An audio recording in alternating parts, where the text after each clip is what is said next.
아버지 2018년 4월 어느 날이었어요. 셋째를 출산하고 조리원에 들어간 지 3일이 지났을 무렵에 둘째 아이가 다니는 어린이집에서 전화가 왔어요. 어린이집에서는 언제든 전화가 올 수 있기 때문에 아무런 생각을 하지 않고 전화를 받았는데, 전화를 받아보니 둘째 아이가 오늘 어린이집에서 경기를 일으켰다는 거였어요.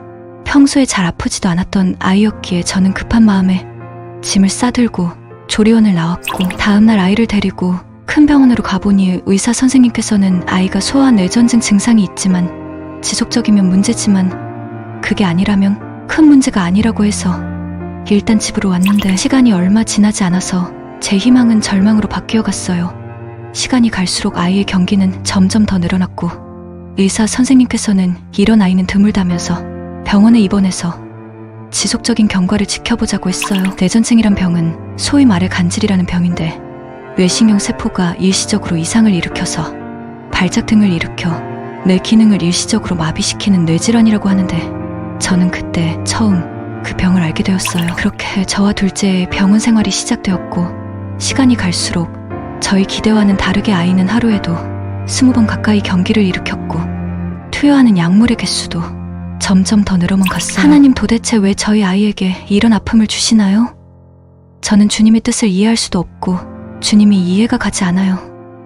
아이가 입원한 순간부터 한순간도 놓치지 않고 그렇게 하나님께 기도를 드렸는데, 하나님께서는 저에게 이런 마음을 주셨어요. 항상 기뻐하라, 쉬지 말고 기도하라, 범사에 감사하라. 주님, 그 어떤 사람이 자신의 아이가 이렇게 아픈데 어떻게 이런 순간에 감사하면서 기뻐할 수 있겠어요. 하지만 주님, 저는 주님의 선하신 뜻을 믿고 주님의 말씀에 따르겠습니다. 그날 이후에 저와 둘째는 정말로 하루도 빠짐없이 감사하면서 주님의 선하심을 믿고 하나님께 간절한 기도를 드렸어요. 그리고 제가 할 수 있는 일이 많은 사람들에게 기도 중보 요청을 드리는 것뿐이라서 기도 편지를 작성해서 이곳저곳에 중보 기도를 요청했어요. 감사하게도 저희 중보 요청 기도를 통해서 많은 분들이 저희 딸을 위해서 기도를 해주셨고, 정말 많은 분들이 병문안을 오셔서 위로도 해주셨는데, 저희 바람과는 다르게 딸의 상태는 점점 더 나빠지기 시작했고, 그렇게 시간이 또 지나면서 아이가 먹는 약물의 개수가 점점 더 늘어나서 이제는 더 이상 이 약물이 의미가 없어진 약물 난치성 판단을 받게 되었어요.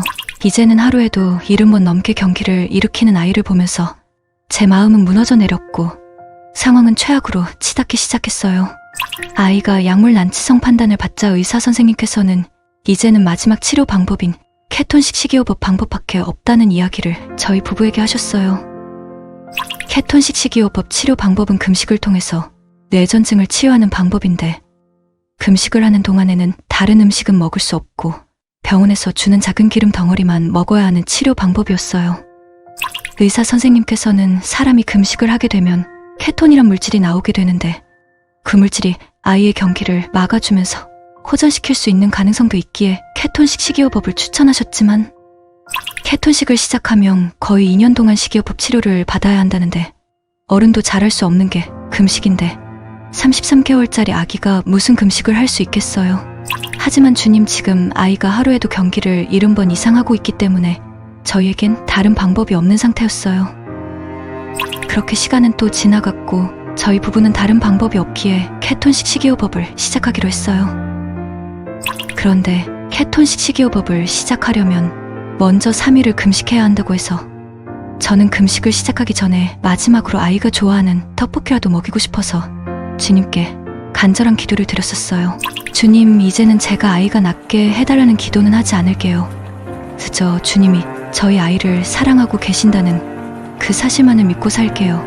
그러니 제발 딱 한 번만이라도 아이가 좋아하는 떡볶이를 먹게 해주세요. 그렇게 아이와 함께 하나님께 간절한 기도를 드리고 나서 20분 동안 경기를 일으키지 않으면 맛있는 떡볶이를 아이에게 먹일 수 있는데, 아이는 제 바람과는 다르게 다시 경기를 시작했고, 그 순간 저는 저의 믿음이 여기까지 하는 것을 깨닫게 되었습니다. 아니, 아이에게 하나님은 죽었고 더 이상 하나님의 존재는 우리에게는 의미가 없다고 말했습니다. 저는 그 순간 하나님을 원망했고 저주했습니다. 그렇게 아이와 함께 예배실을 나가서 병실에 앉아서 멍하니 하늘만 바라보고 있는데, 밤 11시가 되자 병실에서는 환우를 위한 기도회를 알리는 찬양 소리가 아주 작게 들려왔어요. 매일 밤 11시가 되면 하나님께 간절히 기도하기 위해서 아이를 휠체어에 태워서 병원 안에 있는 작은 예배실로 발걸음을 옮겼었는데 그날의 찬양 소리는 저에게는 소음으로 들렸어요. 그렇게 11시에는 저의 마음은 하나님을 원망했고 11시 10분에는 하나님에 대한 분노로 인해서 눈물이 나오기 시작했고 11시 20분에는 저는 눈물을 흘리면서 하나님께 나아갈 수밖에 없었습니다. 그 순간 저는 부모님과 다투고 나서 하루도 못 가서 다시 부모님을 찾는 아이처럼 저에게는 하나님이 전부이시고 하나님 밖에 의지할 곳이 없다는 것을 깨닫게 되었습니다. 하나님, 저와 제 아이는 지금 병원 한 곳에 자리 잡고 있는 예배실로 가고 있지만 그곳에서 예배를 드리는 사람은 거의 없었어요. 저는 처음에 그 사람들이 이해가 가지 않았지만 지금 제 마음도 그들의 마음과 다르지는 않습니다. 어차피 기도해도 바뀌지 않는다는 것을 알기에 사람들은 포기를 했던 거였어요. 하지만 주님, 저와 제 아이는 주님밖에 없습니다. 제발 저희 딸의 뇌전증을 고쳐주세요. 제가 할 수 있는 것이 주님에게 매달린 것밖에는 없고 주님을 찾는 것밖에는 없어요. 주님께서 저희 딸을 깨끗이 고쳐주실 것을 믿고 이 모든 말씀 예수님의 이름으로 기도드렸습니다. 아멘. 너무도 사랑하는 딸을 향한 엄마의 간절한 기도는 어떻게 되었을까요? 유튜브에서 김예랑 간증을 검색해보세요. 김예랑 배우님 위 스토리를 들으실 수 있습니다.